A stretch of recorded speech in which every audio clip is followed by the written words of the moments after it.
From the outside, a truck stop looks like the perfect place to rest. Hot showers, hot food, fuel, a store stocked with everything a driver could want. A little city, built just for truckers. So here's a question that surprises almost everyone outside the industry. Why do so many truck drivers quietly dread pulling in for the night? It's not the food, it's not the showers, and it has nothing to do with being tired. The real reasons start the moment the engine shuts off, and some of them start hours before that. Because on a bad night in America, as many as 5 trucks will be circling for a single open parking space. 5 trucks, 1 spot. And that fight is only the beginning. There are 3 things nobody tells you about sleeping in a truck stop. First, the brutal daily race just to claim a space at all. Second, what actually happens once the driver finally shuts that engine off, and why the lot never truly sleeps. And third, the reason drivers keep coming back to these places anyway, night after night, despite all of it. By the end, you'll never look at a row of parked trucks the same way again. Start with something that makes no sense at first. Pull into a major truck stop at 2 or 3 in the afternoon, the middle of the workday, and you'll already find drivers parked and settling in for the night. Not because they're exhausted, because if they wait, there may be no space left at all. Here's why. Federal rules cap how many hours a driver can be on the road each day, an 11-hour driving limit inside a 14-hour window. When that clock runs out, the truck stops. No exceptions, no negotiating, all of it tracked on an electronic logbook that records every minute. And here's the trap. Every truck on that highway is running on the same clock.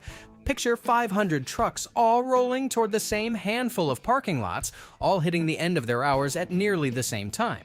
There simply aren't enough spaces for everyone. Studies on America's truck parking shortage found that during peak evening hours, as many as 5 trucks can be competing for 1 open spot. That's the real reason a veteran shuts down at 2 in the afternoon while he still has driving hours left in the tank. Wait until you're tired and you've already lost. Pull in at 4 or 5 p.m. and you can watch it happen. Trucks lined up along the exit ramp, engines idling, waiting, every legal spot already taken, drivers rolling slowly through the lanes just in case someone pulls out. Some give up and push to the next truck stop down the interstate, hoping it has room.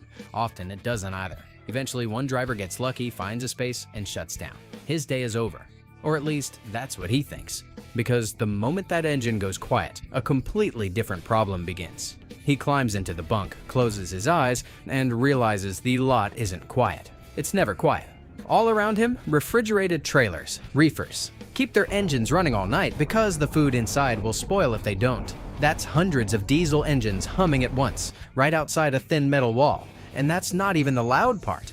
Trucks keep arriving all night, midnight, 2 a.m., 4 a.m., each one hunting for the exact space he was hunting for hours earlier. Air brakes hiss, doors slam, engines start, engines stop. Somebody backs a 50-foot trailer into the slot beside him, headlights sweeping straight across his window like a searchlight. Now, add this. He can't just run his own engine all night to drown it out and stay comfortable.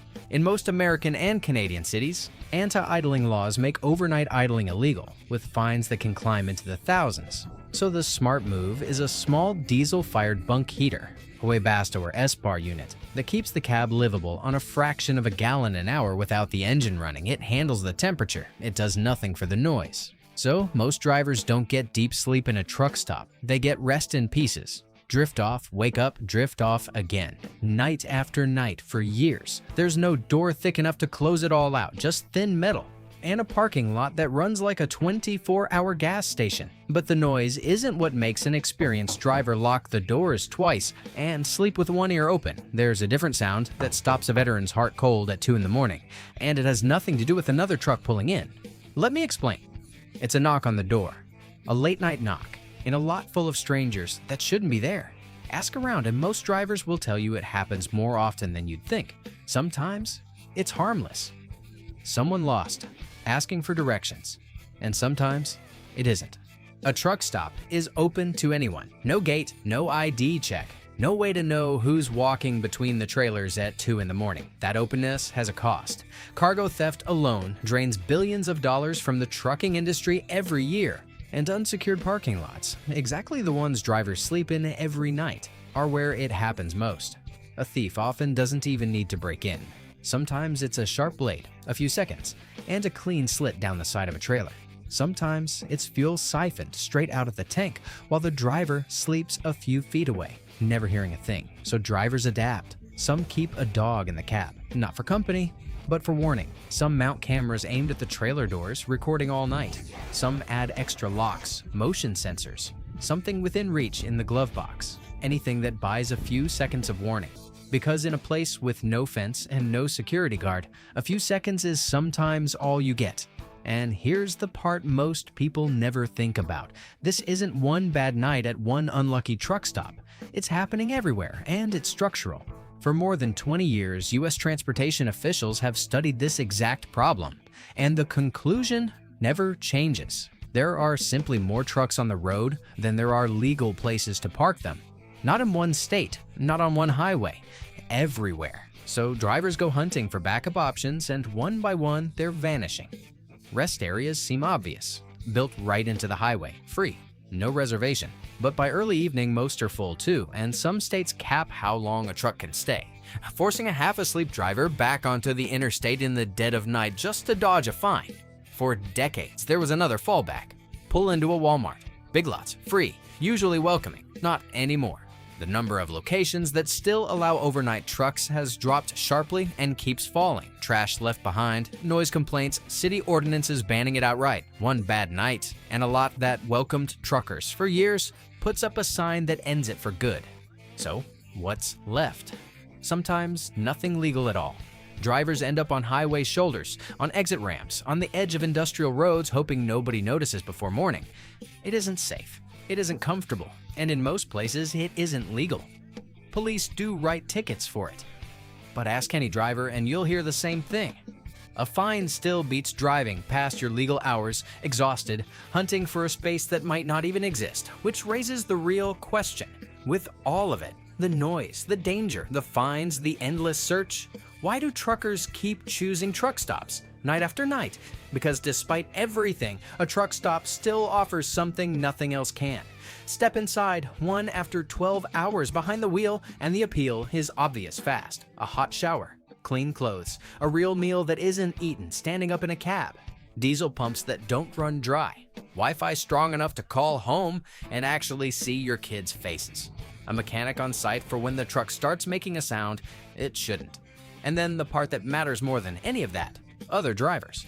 People doing the exact same job, living the exact same strange routine, who understand the things almost nobody else does. The loneliness, the backward schedule, the weeks away. For a lot of drivers, a truck stop is the only place all day where they talk to another human being face to face. That's not nothing. That's sometimes the whole reason to pull in. So even with the racket outside and the risk of theft and the fight for a spot, a truck stop still beats the alternative. Because the alternative is a dark highway shoulder. No lights, no people, no backup if something goes wrong. Next to that, a crowded, noisy lot full of idling engines suddenly looks a lot like safety. It's not perfect, but it's better than anything else on the table. Which is exactly why experienced drivers never gave up on truck stops. They just learned to play the game differently. The first lesson is simple. Don't wait. Rookies drive until they're tired, then start looking. Veterans plan the whole day backward. They decide where they're sleeping first, then build the route around it. That's the real reason behind that strange 2 p.m. stop. It's not laziness, it's strategy. Get there while spots still exist and skip the chaos entirely. Others skip the truck stop altogether. If tomorrow's delivery is at a warehouse or distribution center, why not park right there overnight? No race, no competition, no wall of noise from 300 other trucks, just a quiet lot and a short roll to the dock at sunrise. Some build a private map over the years, a rest area they trust, a lot owner who doesn't mind, a quiet spot nobody else seems to know about. None of it is written in any manual. It's knowledge earned one bad night at a time. And then there's one group that barely thinks about any of this. Team drivers, 2 people, 1 truck, 1 simple trick. While one sleeps, the other drives. The truck almost never stops, so there's no countdown to 3 p.m., no frantic search before dark. Sharing a cab with another person around the clock has its own challenges, sure. But on parking, team drivers have already won the fight everyone else faces every single day. For everyone else, the search never really ends, It just gets a little smarter with every year on the road. So tonight, while most people are drifting off in quiet bedrooms behind locked doors, thousands of truck drivers will spend hours doing nothing but hunting for a single parking space. And even when they finally find one, sleep is never guaranteed. No fence, no silence, no real privacy. Just an idling engine next door, a thin metal door, and a parking lot that never quite sleeps either. It's a part of this job that almost nobody outside the industry ever thinks about. The quiet price of keeping every shelf in the country stocked. Now, I want to hear from you. If you drive for a living, what's the craziest truck stop night you've ever had? Drop it in the comments. I read them all. And if you've never set foot in a sleeper cab, be honest. Did you know any of this before today? Tell me below.